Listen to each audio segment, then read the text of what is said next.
Assalamualaikum warahmatullahi wabarakatuh, sahabat Islam semuanya.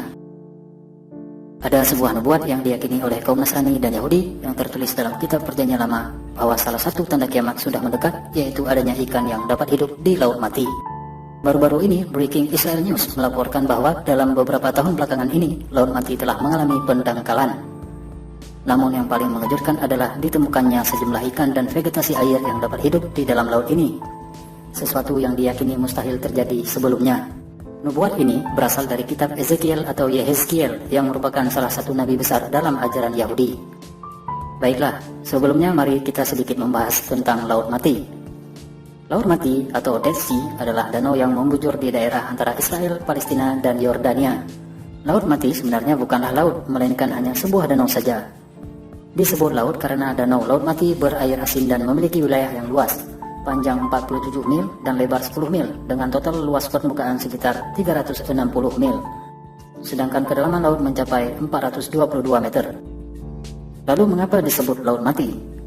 Disebut demikian karena tidak ada ikan yang dapat hidup di Laut Mati karena keasinan airnya yang sangat tinggi.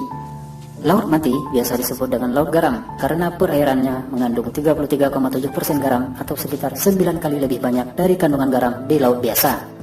Lalu, proses alam apa yang menyebabkan air Laut Mati menjadi sangat asin? Pasukan air yang masuk ke Laut Mati hanya berasal dari Sungai Yordan dan sungai dari beberapa pegunungan di sekitarnya. Karena Laut Mati berada di posisi yang sangat rendah, maka air yang diterima itu tidak bisa dialirkan kemana-mana lagi. Satu-satunya jalan keluar air yaitu melalui proses penguapan ke udara saja.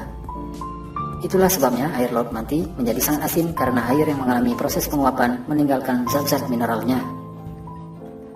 Laut Mati ini disebutkan dalam kitab suci agama Islam, Yahudi, dan Kristen.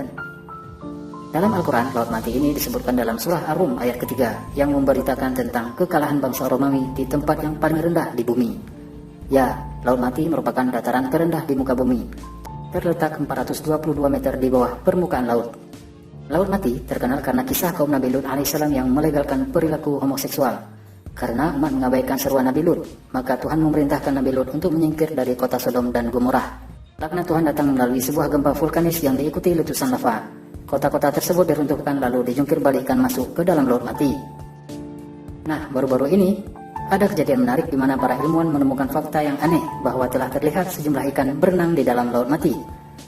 Setelah ditelusuri mengapa ikan-ikan tersebut dapat hidup di sana, diketahui bahwa ternyata sudah ada lubang-lubang air tawar yang mengalirkan air ke dalam laut tersebut.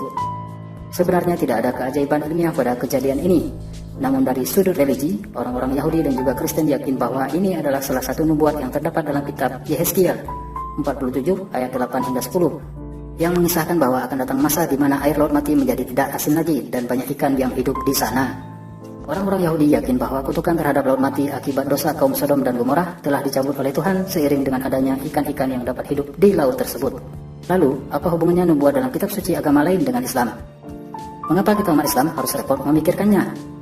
Yang pertama harus diingat, tidak semua isi kitab suci agama samawi lain telah diubah 100%. Sebagian ulama mengatakan bahwa jika ada ayat-ayat kitab suci agama samawi lain yang sesuai dengan petunjuk Al-Quran, dapat kita ambil sebagai pembanding atau penguat. Namun ayat-ayat tersebut terbatas pada kisah atau sejarah saja, bukan pada masalah akidah dan syariah. Sebagaimana para ulama kristolog mengutip kitab agama lain untuk membantah penyimpangan dari agama tersebut. Walaupun memang ada sebagian ulama yang strict melarang pengambilan referensi dari kitab suci agama lain. Di sisi lain, Yehezkiel ataupun Ezekiel sendiri menurut tafsir sebagian para ulama, misalnya Ibnu Tabari rahimahullah, merupakan nama lain dari seorang nabi atau waliullah yang bernama Ibnu Al-Ajuz. Yang kedua, mengapa kita umat Islam harus memikirkannya? Karena nubuat dari kitab Perjanjian Lama agama Yahudi ini secara tidak langsung akan memberi dampak terhadap nasib umat Islam di kawasan tersebut. Karena Laut Mati terletak di negeri akhir zaman umat Islam, yaitu negeri Syam yang terdiri dari Yordania dan khususnya Palestina dan Suriah. Dalam ajaran Yahudi, ada nubuat-nubuat atau prediksi dari kitab suci mereka yang berhubungan dengan kondisi akhir zaman. Mereka yakin bahwa terbuktinya sejumlah nubuat seperti kelahiran sapi merah, ataupun munculnya ikan di Laut Mati membuat pemuka agama Yahudi semakin gencar untuk menggenapkan nubuat tersebut, yaitu dengan membangun kuil Sulaiman.